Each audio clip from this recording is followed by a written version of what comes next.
ఓం మహాగణాధిపతయే నమః. ఓం గురుభ్యో నమః. ఓం శ్రీమాత్రే నమః.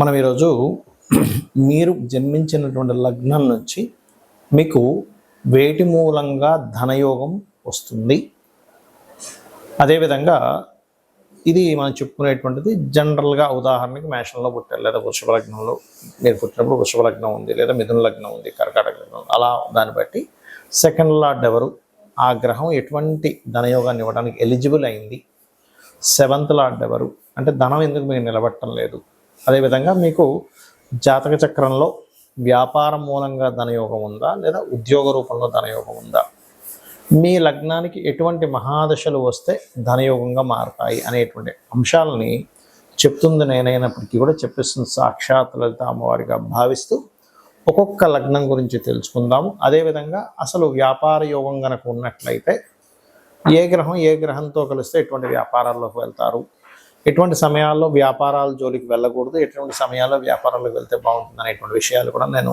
చివరిలో చెప్తాను. వీడియో చివరి వరకు చూడండి. మిథున లగ్నము, మిథున రాశి, మిథునం వారికి కనుక చూసుకున్నట్లయితే ఇక్కడ వీళ్ళకుండే గొప్ప లక్షణం ఏమిటంటే తెలివితేటలు, నడిచే వికీపీడియా. ఎటువంటి దాని నుంచి అయినా మనం ఒక ఫార్ములా కనిపెడితే వాళ్ళు దానికి 100 ఫార్ములాలు కనిపెడతారు. ఇది ఈ రకంగా కూడా వస్తుంది, ఈ రకంగా కూడా బాగుంటుంది, ఈ రకంగా కూడా ఖచ్చితంగా గ్రోత్ ఉంటుంది అనేటువంటిది, ఆ రకంగా అనమాట. అయితే ఇక్కడ గుర్తుపెట్టుకోండి, ఈ మిథునం వారికి మంచి తెలివితేటలు ఉంటాయని చెప్పుకున్నాము. అయితే ఇక్కడ ధనాన్ని ఇచ్చే కారకుడు చంద్రుడు అవుతాడు. అయితే మీరు అనుకోవచ్చు, ఏమండి చంద్రుడికి కదండి, చంద్రుడికి సంబంధించిన రత్నం పెట్టేసుకుంటాను కాదు. ఒకటి గుర్తుపెట్టుకోండి, ఎప్పుడు కూడా చంద్రుడు ఇస్తున్నాడు అంటే అది ముఖ్యంగా ఏదైనా కళా సంబంధము, ఫుడ్ రిలేటెడ్, ఓకే, ఆ రకంగా ఉంటుంటుంది. కానీ ఆ చంద్రుడు ఎక్కడున్నాడు, మళ్ళీ ఎక్కడున్న అది ఉన్న గ్రహం నుంచి అది ఏ గ్రహానికి అందిపుచ్చుకుంది అని పర్సనల్ చార్ట్లో ఉంటుంది. ఇప్పుడు చంద్రుడు ఒక్కొక్క దగ్గర ఉంటే ఒక్కొక్క ఫలితాలు ఇస్తాడు. 2లోనే ఉన్నాడు అనుకోండి చంద్రుడు, అలాంటప్పుడు వాళ్ళు ఏదైనా అంటే అంటే సహజంగా చంద్రుడు 2లో ఉన్నప్పుడు ఫుడ్ రిలేటెడ్ ఇస్తాడు. కానీ ఇక్కడ పర్టికులర్గా ఏంటంటే ఏదైనా సెక్యూరిటీ రిలేటెడ్ ఇట్లాంటి వాటిలో ఎక్కువగా ఇస్తుంటాడు, సెక్యూరిటీ ఇట్లాంటి వాటిలో. అలా ఏంటంటే చంద్రుడు ఎక్కడ ఉన్నాడు అంటే గురురాశుల్లో ఉన్నాడా, లేకపోతే శుక్రరాశుల్లో ఉన్నాడా అనే దాన్ని బట్టి కూడా అది మారుతూ ఉంటుంది, గుర్తుపెట్టుకోండి. అయితే ఇక్కడ చంద్రుడు కనుక రాహుకేతు మధ్యన పడ్డాడు అనుకుంటే మాత్రం అప్పుడు వాళ్ళు రాహుకేతువులకి ఎక్కువగా చేసుకోవాలి. ఎందుకంటే చంద్రుడు కానీ, బుధుడు కానీ, కొన్ని గ్రహాలు ఉన్నాయి, రవి కానీ, రాహుకేతు యాక్సెస్లో కనుక పడితే కొంచెం ఫైనాన్షియల్ సంపాదించడానికి, సెటిల్ అవ్వడానికి లేట్ అవుతూ ఉంటుంది. అలాంటప్పుడు రాహువు కేతువు గ్రహాల దగ్గర దీపారాధన చేస్తుండాలి. అప్పుడు వీళ్ళకి ఖచ్చితంగా ఫైనాన్షియల్ గ్రోత్ ఉంటుంది. అయితే ఇక్కడ ఏమంటే డబ్బులు సంపాదిస్తాం కానీ నిలబట్టం లేదంటారు కదా, అలా అటువంటి వారు గురువుకు సంబంధించిన అంటే శనగలు దానంగా ఇవ్వడము, లేదా దత్తాత్రేయుడికి సంబంధించినటువంటి దత్త పారాయణం చేయడము, లేదా దిగంబర శ్రీ పాదవల్లభ దిగంబర అనే నామస్మరణ చేయడము, దక్షిణామూర్తి స్తోత్ర పఠనం చేయడం వల్ల కూడా మీకు ధనం అనేటువంటి నిలబడుతుంది. అయితే ఇక్కడ ఈ చంద్రుడు ఎలా ఉన్నాడు అనే దాన్ని బాగా పరిశీలన చేయాలి. చంద్రుడు ఏదైనా పాపకత్తెల్లో ఉన్నాడు ఉంటే ఆ గ్రహాలకు సంబంధించిన దానం ఇవ్వడం, ఇవి చేయాలి. ఓం సంపత్కరీ సమారూఢ సింధుర వ్రజ సేవితాయ నమః అనే మా నామస్మరణ ఖచ్చితంగా ధనయోగాన్ని ఇస్తుంది. ఇక్కడ మనకి ధనం అనేటువంటిది వ్యాపార రూపంలో వస్తుందా, ఉద్యోగ రూపంలో వస్తుందా అనేటువంటి విషయం జ్యోతిష్శాస్త్రంలో చాలా స్పష్టంగా ఉంటుంది. అది ఎలా తెలుసుకోవాలి అంటే స్వేచ్ఛాయోగము అని ఉంటుంది. అంటే శని కేతువులు కలిసి ఉంటే దాన్ని స్వేచ్ఛాయోగము. అది జన్మజాతకంలో 159 యాక్సెస్లో ఉండొచ్చు, లేనట్లయితే రాశిచక్రంలో ఒకే దగ్గర కలిసి ఉండి, లేదా ఒక్కొక్కసారి ఒకే రాశి సంబంధాలు అంటారంటే అది తక్కువగా పనిచేస్తుంది. అంటే వృషభం, తుల చూడ్డానికి షష్టాష్టకాల్లో ఉన్నప్పటికీ, అదేవిధంగా మేషము, వృశ్చికము, మకరము, కుంభము, ధనస్సు, మీనము, మిథునము, కన్య, కర్కాటక, సింహరాశుల్లో ఉంటే కూడా అది కొంత కనెక్టివిటీ ఉంటుంది. అయితే 159 యాక్సెస్లో కలిసినప్పుడు స్వేచ్ఛాయోగం. అప్పుడు అలాంటి వారికి ఏంటంటే ఉద్యోగం మీద ఇంట్రెస్ట్ ఉండదు, వ్యాపారం చేయాలనే ఉంటుంది. కాకపోతే ఈ కాంబినేషన్ ఉన్నప్పుడు కొన్ని ఆటంకాలు కూడా లైఫ్లో జరుగుతాయి. దీన్ని ఫస్ట్ మీరు బ్రేక్ చేయాలి. ఏ ఉద్యోగంలో అయినా, వ్యాపారంలో అయినా కలిసి రావాలంటే ఏం చేయాలి? దానికంటే వెంకటేశ్వర స్వామి ఆరాధన చేయడం కంటే మరొకటి లేదు. లేదండి గణపతి ఆరాధన చేస్తాం, చేయండి, తప్పేం కాదు. ఇది మెయిన్. రెండవది ఏంటంటే మీ పర్సనల్ చార్ట్లో అసలు వ్యాపార యోగం ఉంటే లేదా ఉద్యోగ యోగం ఉంటే ఎలా ఉందో తెలుసుకోండి. ఉద్యోగ యోగం ఉంది, వ్యాపార యోగం లేదు. అలాంటప్పుడు కొంతమందికి ఉద్యోగం ఇక్కడ ఉండి మీరు పుట్టిన ప్రదేశము, మీరు పెరిగిన ప్రదేశము, మీరు చదువుకున్న ప్రదేశాల్లో రాదు ఒక్కోసారి. ఎందుకు రాదు అంటే వారికి 2-12 అది కొన్ని యోగాల్లో అది మంచి యోగం కాదని చెప్పారు. కానీ ఇప్పుడున్నటువంటి సమాజంలో అందరూ విదేశాలకు వెళ్ళి సంపాదించుకునేటువంటి రోజులు మనకు నడుస్తున్నాయి. కాబట్టి సర్వసాధారణంగా 2-12 అంటే విదేశీ ధనయోగంగా మారింది ఇప్పుడు. కాబట్టి 2-12 కాంబినేషన్ ఉన్నట్టు 2వ అధిపతి 12వ అధిపతి కలిసి ఆ పోర్ట్ఫోలియోలు కనుక బలంగా ఉండి ధనయోగం బలంగా ఉంటే వీళ్ళు విదేశాలకు వెళ్ళడం ద్వారా సెటిల్ అవుతారు, కానీ దగ్గరగా సెటిల్ అవ్వరు. ఏమంటే విదేశాలకు వెళ్ళే అంత స్తోమత లేదు మరి ఎలాగా అనుకునేటువంటి వారు ఉన్న స్టేట్ మారడం, ఉన్న ప్రదేశం మారితే అప్పుడు మీకు బాగుంటుంది. అదేవిధంగా 9-10 కాంబినేషన్ ఉంది, టీచింగ్ జాబ్స్లోకి వెళ్ళడం. అలా మీకు ఎప్పుడైనా సరే ఒక ఏజ్లోనే అంటే ఒక 9th 10th ఈ ఏజ్లో ఉన్నప్పుడు, ఇంకా చిన్నప్పుడే కూడా మీరు కనుక జాతకం చూసుకొని జనరల్గా జ్ఞానాన్ని పెంచుకోవడానికి చదువుకునే చదువులు వేరు.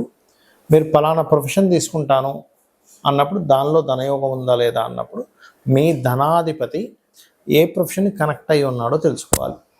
అప్పుడు మీకు ఉదాహరణకి కుజుడితో సంబంధాలు కలిగి ఉన్నాడు, అప్పుడు IPS IAS మన ఏదైతే మనకి చూడండి పోలీస్ డిపార్ట్మెంట్ ఇట్లాంటి వాటిల్లోకి వెళ్తే మీకు కెరియర్ అనేది బాగుంటుంది. లేదా దశమాధిపతి ఎలా ఉన్నాడు, లేదా D10 చార్ట్ దశాంశ చక్రము అంటారు. ఆ యొక్క D10 చార్ట్లో దశాంశ చక్రంలో ఈ దశమాధిపతి ఏ గ్రహంతో బలంగా ఉన్నాడు అది ఇన్ డీటెయిల్డ్గా చూసేది. అంటే టైం ఎక్కడా కూడా తప్పు ఉండకూడదు. పర్ఫెక్ట్ టైం ఉన్న వాళ్ళకి మాత్రమే వర్గ చక్రాల్లోకి వెళ్ళాలి. ఈ రకంగా చూసుకోవాలి. అంటే మొట్టమొదటిగా మీకు ఇక్కడ ఉందా, విదేశాల్లో ఉందా, లేదా ఉన్న ఊరు మారితే ఉందా. ఇంకోటి ఏంటి, కొంతమందికి కొంత అంటే మొట్టమొదటి ఒక 2-3 సంవత్సరాలు కొంత డిస్టర్బెన్స్ ఉంటుంది. వెంటనే వాళ్ళు ఏం చేస్తారంటే అయ్యో నాకు ఉద్యోగం రావట్లేదు అని అనుకుంటారు. అలా కాదు, ఆ పర్టికులర్గా ఆ డిస్టర్బెన్స్ ఉన్నప్పుడు ఉండే మహాదశ అంతర్దశలకి దానం ఇచ్చుకుంటే అది క్లియర్ అయిపోయిందంటే 2-3 సంవత్సరాల తర్వాత ఆ వ్యక్తి చాలా టాప్ పొజిషన్లోకి వెళ్ళే టైం కూడా వస్తుంది. ఒక్కోసారి అది చెక్ చేసుకోవాలి. ఇక వ్యాపారం గురించి చూద్దాం. ఎంత వ్యాపారం చేస్తున్నానో కలిసి రావట్లేదు, ఎన్ని వ్యాపారాలు చేస్తున్నా కలిసి రావట్లేదు అంటే మొట్టమొదటిది మీరు ఎంచుకున్న వ్యాపారం మీకు సరైనటువంటిది కాదు. ఇది ప్రధానంగా గుర్తుపెట్టుకోండి. మీరు ఎంచుకున్నది సరైనటువంటిది కాదు. ఎందులో ధనం రావాలో అందులో వెళ్లకుండా రివర్స్లో వెళ్తున్నారని అర్థం. మరి దీన్ని వ్యాపార యోగం ఉందా లేదా మొట్టమొదటిగా మనం చెక్ చేసుకోవాలంటే వ్యాపార కారకుడు అంటారు బుధుడు. ఆ బుధుడు మీ జన్మజాతకంలో ఎలా ఉన్నాడు, పాపకత్తెరలో ఉన్నాడా, ఎన్ని వ్యాపారాలు చేసినా మీకు ఏదో కొంతకాలం కలిసి వచ్చినట్టుగా వస్తుంది, తర్వాత నష్టపోతుంటారు, మళ్ళీ అప్పులు తెస్తారు, మళ్ళీ వాటిని తీర్చుకుంటూ ఉంటారు, అది అమ్ముతారు ఇది అమ్ముతారు, ఇలా నడుస్తూ ఉంటుంది. అలా కాదండి, బుధుడు చాలా బాగున్నాడు, ధనాధిపతి బాగున్నాడు, లాభాధిపతి బాగున్నాడు, ఆలోచన స్థాన కారకుడు బాగున్నాడు, సప్తమాధిపతి బాగున్నాడు, అప్పుడు ఖచ్చితంగా బాగుంటుంది. అంటే ఏమిటి, ఇక్కడ మీ జన్మజాతకంలో కనుక సప్తమాధిపతి బాగుంటే పార్ట్నర్షిప్స్ ద్వారా మీరు వ్యాపారాలు యోగిస్తాయి. అలా కాదండి, వ్యాపార కారకుడు బుధుడు లేదా ధనాధిపతి ఏ గ్రహంతో కలిసి ఉన్నాడో చూసుకోండి. ఉదాహరణకి వరుసగా ఒక్కొక్క గ్రహాన్ని తీసుకుంటే మీకు రవి గ్రహంతో కలిసి ఉన్నాడు, మెడికల్ ఆరోగ్యాన్ని ఇచ్చే దాంట్లో బాగా కలిసి వస్తుంది. మీకు మెడికల్ షాప్ కావచ్చు, హాస్పిటల్స్ కావచ్చు, మెడికల్ రిలేటెడ్ ఆరోగ్యాన్ని ఇచ్చేటువంటి న్యూట్రిషన్స్ కావచ్చు, మీరు చేసేటువంటి ఏ వ్యాపారమైన ఆరోగ్యానికి సంబంధించింది ఖచ్చితంగా బాగుంటుంది.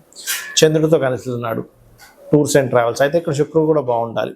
టూర్స్ అండ్ ట్రావెల్స్, లేనట్లయితే ఫుడ్ రిలేటెడ్ బిజినెస్లు, మెడిటేషన్ సెంటర్స్, ఆహ్లాదాన్ని కలిగించేటువంటిది, బట్టల షాపులు, ఇవన్నీ కూడా బాగుంటాయి. కుజుడితో కలిసి ఉన్నాడు, అలాంటప్పుడు ఏంటి సెక్యూరిటీ సర్వీసెస్, లేదా పెద్ద పెద్ద మిషనరీస్, లేదా అగ్నికి సంబంధించిన గ్యాస్ రిలేటెడ్, అంటే ఏదైనా సరే మిషనరీ పవర్ రిలేటెడ్ సంబంధించిన బాగుంటాయి. ఈ పవర్ రిలేటెడ్ సంబంధించిన దాంట్లో రవి గన కనెక్టివిటీ అయితే అప్పుడు ఏమవుతుందంటే సోలార్ ఎనర్జీస్ లాంటివి, వాటి ద్వారా డబ్బులు వస్తాయి.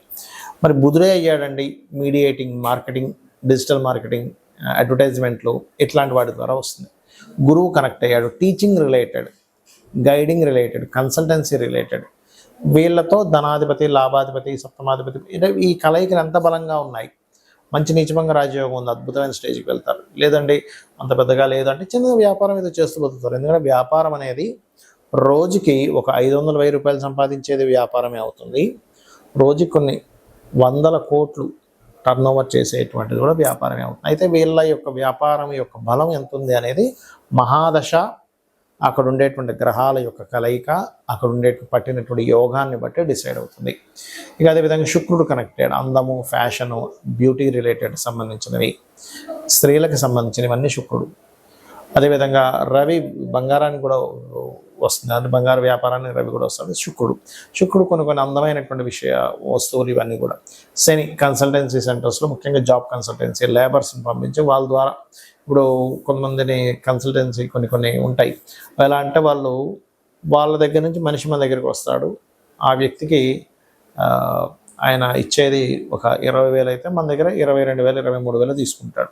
ఆ 3,000 మార్జిన్ పెట్టుకుంటాడు లేబర్ని సప్లై చేస్తాడు. అలా, లేదా ఆయిల్ బిజినెస్లు, లేనట్లయితే ఐరన్ బిజినెస్లు, ఇవన్నీ శాటర్న్ ఇస్తాడు, గుర్తుపెట్టుకోండి. ఆ రకంగా రాహువు కేతు అయితే, రాహుకేతు ముఖ్యంగా రాహు సాఫ్ట్వేర్ రిలేటెడ్, కేతు ఆధ్యాత్మిక సంబంధించినటువంటివి, అదేవిధంగా కెమికల్ రిలేటెడ్, ఇట్లాంటి వ్యాపారాలు. ఇక్కడ ఏంటంటే ఒకటి, మన జన్మజాతకంలో ఏ యోగం ఉందో తెలుసుకొని వెళ్ళడం ఒక ఎత్తు. అసలు ఏ యోగాలు లేవండి, చాలా ప్రాబ్లమాటిక్గా ఉందన్నప్పుడు అమ్మవారిని నమ్ముకుంటూ అమ్మవారి ఆరాధన చేసుకుంటూ ముందుకు వెళ్ళడం. జాబ్ రావట్లేదు, ఓం మాణిక్యముకుటాకార జానుద్వై విరాజితాయే నమః, లేదా ఓం శ్రీమాత శ్రీ మహారాజ్ని శ్రీమత్ సింహాసనేశ్వరి నమః, ఈ 2 నామాలు ఏది చేసుకున్నా మీకు జాబ్ అనేటువంటిది వస్తుంది. అయితే భక్తి శ్రద్ధలతో నమ్మకంగా చేసుకోవాలి.